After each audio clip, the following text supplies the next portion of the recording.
Yo, what's going on, guys? And today I wanted to talk about the Detroit Pistons, as a report recently came out saying that they're going to be pivoting away from renting out the cap space under Trajan Langdon and JB Bickerstaff, as they're currently 19-19 under the first season with this new regime.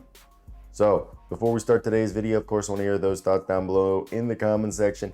What do you guys think of that? And do you guys agree that this is something, if you're a Detroit Pistons fan or not, that this should be something that gets done?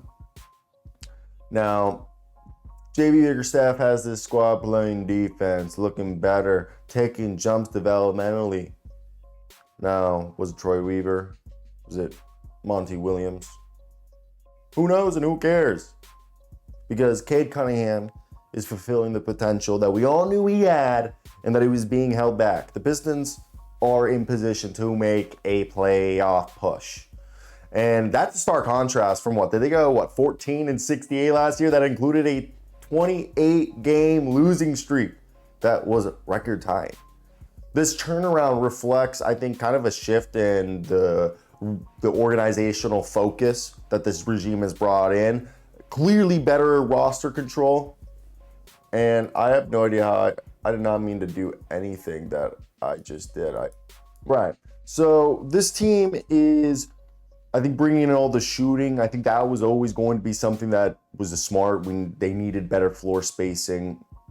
And this team is starting to figure out the rotation.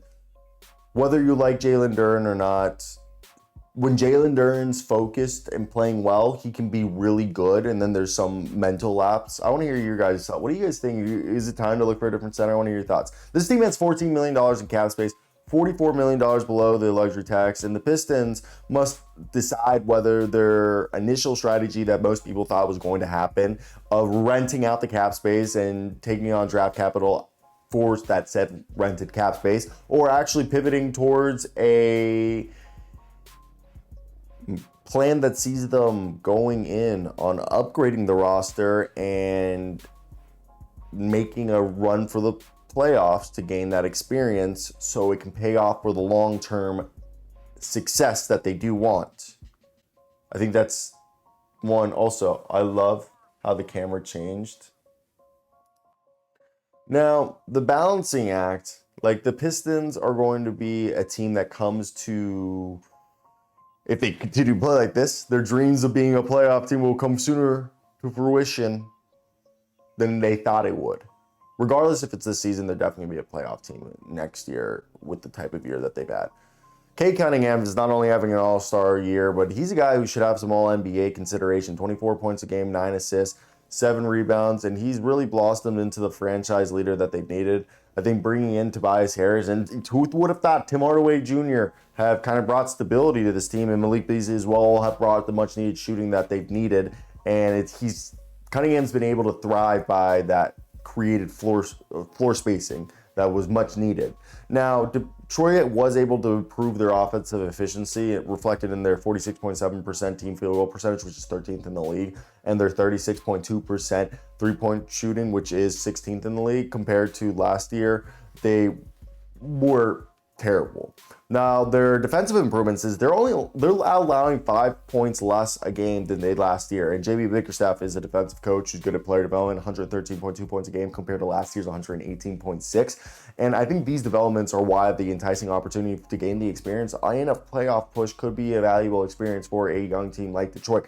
Obviously, you got to be cautious because not to sacrifice any long-term flexibility for the short-term success. And with Jaden Ivey being sidelined potentially for, it seems like, the rest of the season after that surgery on that broken fibula, Detroit's going to have to adjust to its rotation, what they've been doing to fill that void, who was having a career averaging almost 18 points, 4 assists per game, shooting 41% from beyond the arc. And he was just critical for this team's success. And his absence is obviously going to create opportunities for players to step up, and it's JB Bickerstaff and the Pistons' job to identify who's going to fill that role effectively without disrupting the team chemistry, and the next year can be effective when he comes back. And obviously, Tobias Harris has been steady, 13 points a night, 6.5 rebounds, shooting 45% from the floor. He's probably going to be the guy who's going to take a bulk of those shots that he's giving up, and he's playing pretty decent defense. Also, Tim Hardaway Jr., 36% from 3, almost 11 points a night, has been a really solid. Both guys, good leaders, who can complement Cade Cunningham's playmaking, especially in high-pressured situations.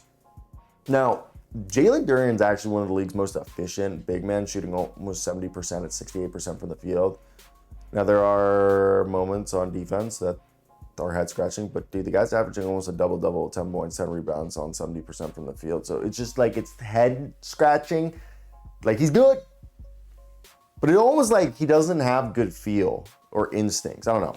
Marcus Sasser is a second-year guard who's going to get his minutes seen. He played a lot more his rookie year. He's averaged 5.8 points and shot 38% from three. He's a really good defensive player. He's got good tenacity, but he's going to be someone that I think we're going to see him get some more run like he did his rookie year. Then his teammate, Asar Thompson, we've already seen him start to play more and more. And he's the other guy who's having a better year since coming back from the blood clots. Almost 8 points, 5 rebounds, and 1.5 steals a game. He's a guy who's been fantastic. You know, the guy who's going to benefit from this the most is rookie forward Ron Holland, who could actually play a little bit of the two. Is he's averaging 6.6 points on 48% from the field. And he's the ability to play the 2, the 3, and even the 4 and contribute on the boards as 3 rebounds a game almost will allow him, I think, to gain some minutes in a JB Bickerstaff's rotation, as JB Bickerstaff likes that. So I think Isaiah Stewart, who is averaging like 6 and 6 this year, shooting 52% from the field, he's a guy who's always brought grit and toughness, and his impact on the floor physically is going to grow. I think Simone Fontecchio, who had a run last year, he hasn't been getting much minutes this year, will also get runs. These are all also both guys who could be candidates for trade if they were looking to upgrade. And Paul Reed was brought back. I think they like him. He likes them.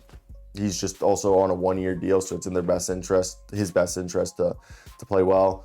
I think outside of, you know, while playoff push is obviously going to be exciting for players and fans, Detroit's obviously going to have to weigh the benefits of postseason experience against the risk of jeopardizing the future growth and just capital and flexibility. The current roster, though improved, still has some structural issues. Questions remain about the fit of the wings with Cade Cunningham and Jaden Ivey, as well as like who's their power forward? Will Jalen Duren, Isaiah Stewart coexist? Who's the actual center moving forward? So there are some uncertainties suggesting that Detroit could or should maintain some level of flexibility in their assets, prioritizing a move that aligns with their long-term future.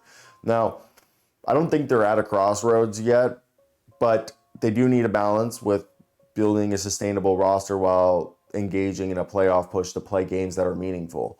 JB Bickerstaff's obviously doing a good job of developing this team.